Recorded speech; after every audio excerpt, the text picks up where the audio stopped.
لا حول ولا قوة إلا بالله العلي العظيم. الحمد لله رب العالمين، الصلاة والسلام على سيدنا و نبينا أبي القاسم محمد. اللهم صل على محمد و آل محمد و عجل فرجهم و على آله الطيبين الطاهرين، سيما بقية الله في الأرضين واللعن على اعدائهم اعداء الله اجمعین. 4 امام سفارش زیارت حضرت معصومه رو کرد. عجیبه، بیش از 40 سال قبل از تولد حضرت معصومه و بیش از 70 سال قبل از وفات حضرت معصومه امام صادق سفارش زیارت ایشونو کرد. خب حضرت معصومه هنوز به دنیا نیامده.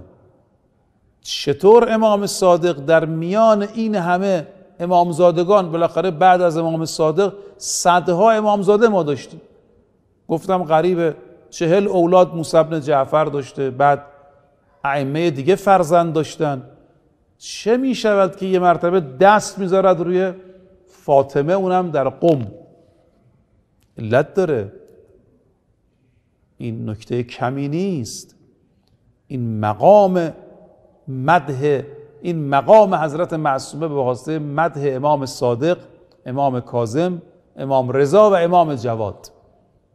یکی میگه عمم، یکی میگه خواهرم، یکی میگه دخترم. این جایگاه ویژه‌ای است که این بانوی بزرگوار و این حرم از مسلماته.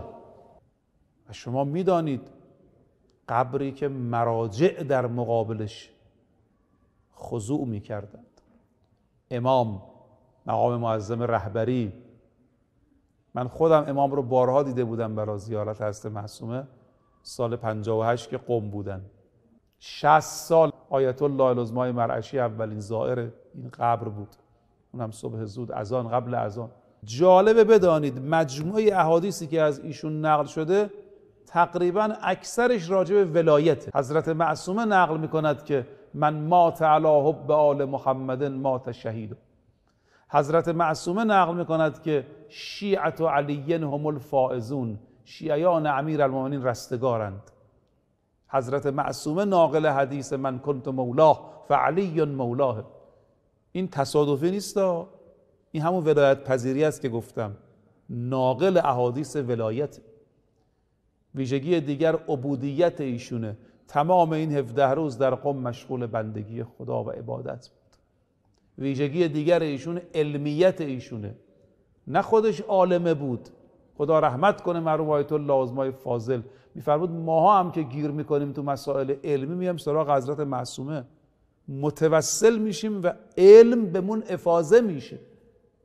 گشایش. ایشون یه وقتی یه کتاب میخواستن بنویسن راجع به آیه تطهیر، فرمود آمدم کنار حرم حضرت معصومه، مطالبی به من افاضه شد که با 50 سال مطالعه نمیشد. بله، ملا صدرا از کهک می آمد اینجا، با توسل به ایشون مشکلات علمی رو حل میکرد. اینم علمیت ایشون، اون عبادتش، اون محدثه بودنش. و ویژگی دیگر کرامات. چقدر از این حرم کرامات ظاهر شده. ویژگی دیگر مقام شفاعت. عرض کردم حدود 10 عامله که حالا من بعضیاشو خدمت شما عرض کردم، انشاءالله هممون مشمول شفاعتشون باشیم. السلام علیک